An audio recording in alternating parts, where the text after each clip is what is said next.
அஸ்ஸலாமு அலைக்கும் வரஹ்மத்துல்லாஹி வபரகாத்தூ. அன்பும் மரியாதையும் நிறைந்த சகோதரர்களே சகோதரிகளே, அல்லாவின் பேரருளால் மீண்டும் ஒரு ரமலானின் அருட்சாயலில் நாமிருக்கிறோம். இந்த புனிதமான மாதம் வெறும் நோன்பு நோர்க்கும் மாதமல்ல, இது நம்மை மாற்றும் மாதம். இது நம் உள்ளங்களை சுத்தப்படுத்தும் மாதம். இது பாவங்களை கழுவி எறியும் மாதம். ரமலானின் முதல் 10 நாட்கள் ரஹ்மத்தின் நாட்கள். அல்லாவின் கருணை மழை பெய்யும் நாட்கள். அந்த அருள் நாட்கள் மெதுவாக நம்மை விட்டு நகர்ந்து கொண்டு இருக்கின்றன. இப்போது நாம் நுழைகிறோம் மஃபிரத்தின் நாட்களுக்குள். பாவமன்னிப்பு கேட்க வேண்டிய நாட்கள். கண்ணீர் விட வேண்டிய நாட்கள். நம் கடந்த காலத்தை நினைத்து நம்மையே கேள்வி கேட்க வேண்டிய நாட்கள். சகோதரர்களே, மனிதன் பாவமில்லாதவன் அல்ல. தவறு செய்யாமல் வாழ்ந்தவர் யாரும் இல்லை. ஆனால் மனிதர்களில் சிறந்தவர் யார் தெரியுமா? தன் தவறை உணர்ந்து அல்லாஹ்விடம் திரும்புபவர். தப்பா செய்பவர். மன்னிப்பு கேட்பவர். நபிகள் நாயகம் ஸல்லல்லாஹு அலைஹி வஸல்லம் அவர்கள் பாவமற்றவர்களாக இருந்தும் தினமும் பல முறை இஸ்திக்பார் செய்தார்கள். நாம் எவ்வளவு தூரம் அதில் கவனம் செலுத்த வேண்டும்? ஒருவர் உண்மையுடன் அல்லாஹ்விடம் அஸ்தக்பிருல்லாஹ் என்று சொல்வார். அந்த நொடியே அல்லாஹ் அவரை பாவம் செய்யாதவர் போல் மாற்றிவிடுவான். இதைவிட பெரிய சந்தோஷம் என்ன? ஒரு அடியார் தப்பா செய்யும் போது அல்லாஹ்வுக்கு ஏற்படும் மகிழ்ச்சி எவ்வளவு தெரியுமா? தொலைந்து போன பொருளை தேடி தவித்த ஒருவர் திடீரென அதை கண்டுபிடிக்கும் சந்தோஷத்தை விட அதிகம். நாம் அல்லாஹ்விடம் கையை தூக்கி மன்னிப்பு கேட்டால் அவன் மகிழ்கிறான். சகோதரர்களே, நம்மில் பலர் நெருக்கடிகளில் வாழ்கிறோம். மனக்கவலை, பொருளாதார சிரமம், குடும்ப பிரச்சினை, அமைதியின்மை. இவை எல்லாவற்றுக்கும் ஒரு திறவுகோல் இருக்கிறது. அது இஸ்திக்பார். அதிகமாக மன்னிப்பு கேட்பவரின் நெருக்கடிகளை அல்லாஹ் நீக்குவான். மனச்சுமையை குறைப்பான். எதிர்பாராத வழிகளில் வாழ்வாதாரத்தை வழங்குவான். பறக்கத் தருவான்.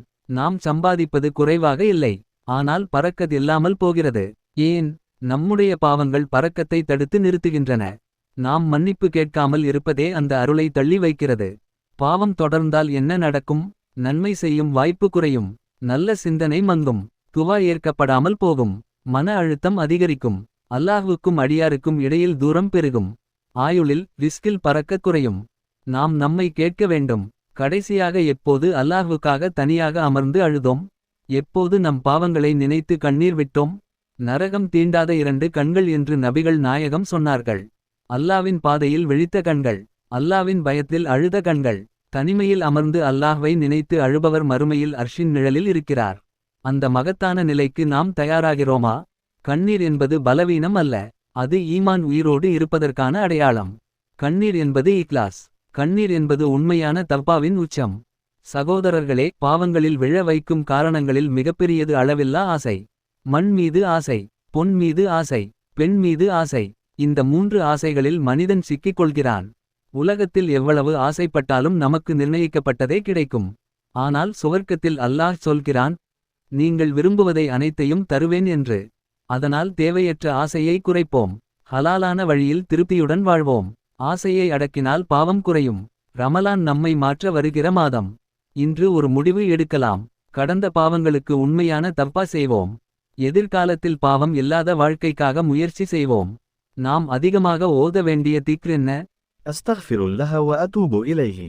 அல்லஹும்ம பாஇத் பைனி வ பைன خطاياي كما باعدت بين المشرق والمغرب. அஸ்தக்ஃபிருல்லாஹ வ அதூபு இலைஹி.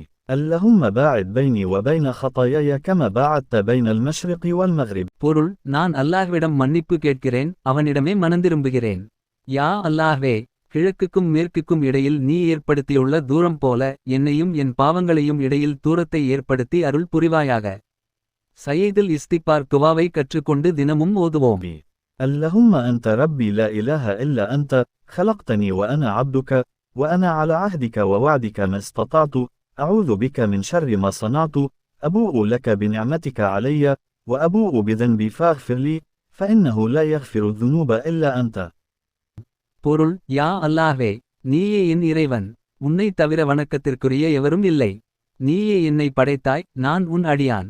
நான் முடிந்தவரை உன்னுடன் செய்த உடன்படிக்கையிலும் உன் வாக்குறுதியிலும் நிலைத்திருக்கிறேன்.